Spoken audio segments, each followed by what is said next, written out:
not be you, or it may be somebody out there. It may be somebody you know. And if it's not somebody you know, it may be a family member. Homelessness impacts all of us in some shape or form. And we've got to start talking about who these homeless people are. We've got to put a face on it. We've got to make it real. Because once it's real in Sacramento, people have a desire to help out. And you're going to hear some unbelievable stories today about people who've overcome the challenge, overcome what we're talking about. So when we talk about end homelessness in Sacramento, we're talking about permanent housing. We're talking about empowering people. The homeless community does not just want to hand out, they want to hand up. They want to be empowered.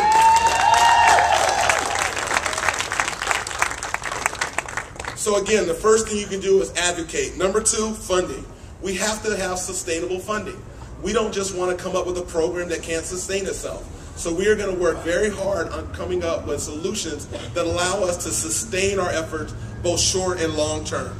And we have to have diverse funding streams. We can't just do it one way. Let me give you one example. We were able to bring winter shelter forward. We have more winter shelter beds this year than we did last year. And the county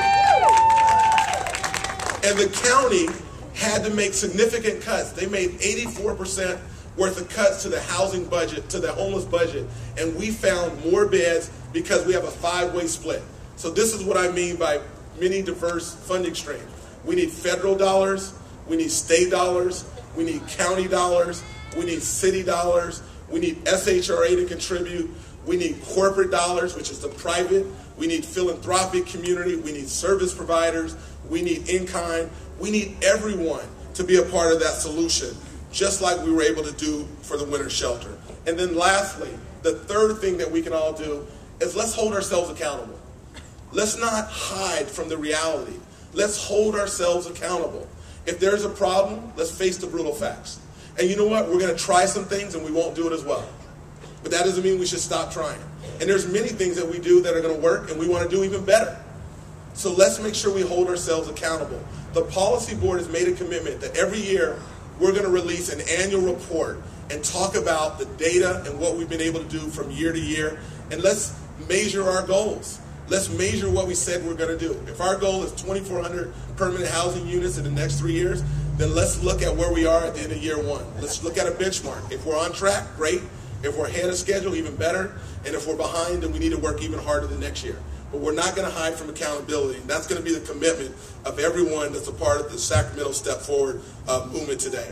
So what I need you to do is say, Sacramento, Sacramento. Steps, forward.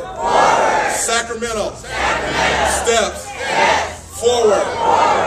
The beauty of this chant is everyone is under that umbrella. Everyone is a part of the solution. Even if people don't have a heart for homeless people, they still have to be a part of the solution.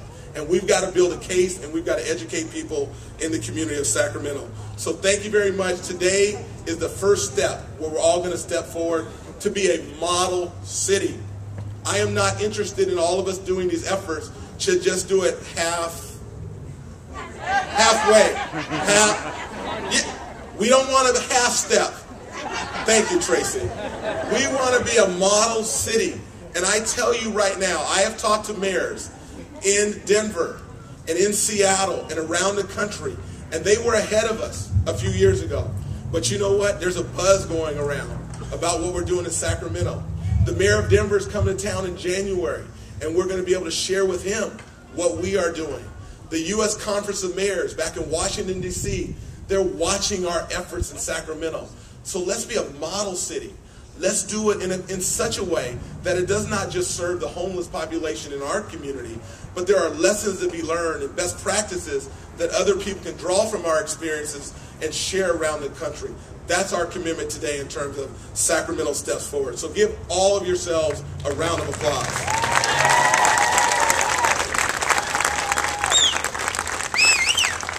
All right.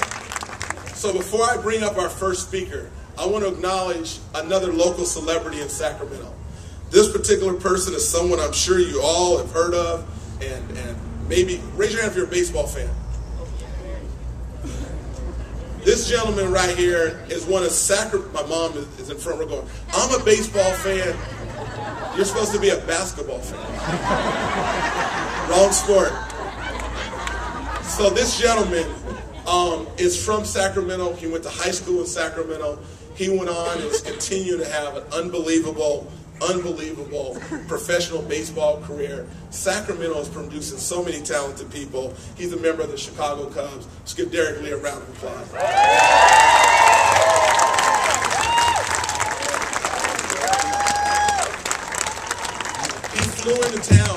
He flew into town just to be here, to be a part of the homeless movement in Sacramento. Again, that's very significant. Thanks, Derek. All right. This is probably going to be one of my highlights of my first year in office. This lady behind me, this little quiet storm behind me. Don't let her meekness fool you. Let me give you a little bit of her bio. She's a TV journalist. She began her career at 16 years old. She was a part of a teen magazine that was a national teen magazine, and they filmed here in Sacramento. It was called Scratch. So she was one of 4 hosts for a national program. It was filmed here in Sacramento, and believe it or not, I think I was in high school or college, and she interviewed me way back then. She graduated from Del Campo High School. She went on to go to college at USC. She has produced 8 PBS documentaries. She's been the co-host of The View. She's the host of the National Geographic Explorer. She's a special correspondent to the one and only Oprah Winfrey. She appears on Larry King regularly. And she's the lady for Oprah that came and covered this story back in February. And we had a conversation before she did it. And we talked back and forth because we're both from Sacramento. And we felt the best way we can help is to talk about the reality that we were all facing in Sacramento. She went on and did an unbelievable job in covering this story. Can we please give a warm welcome to the one and only and Sacramento native, Lisa Ling.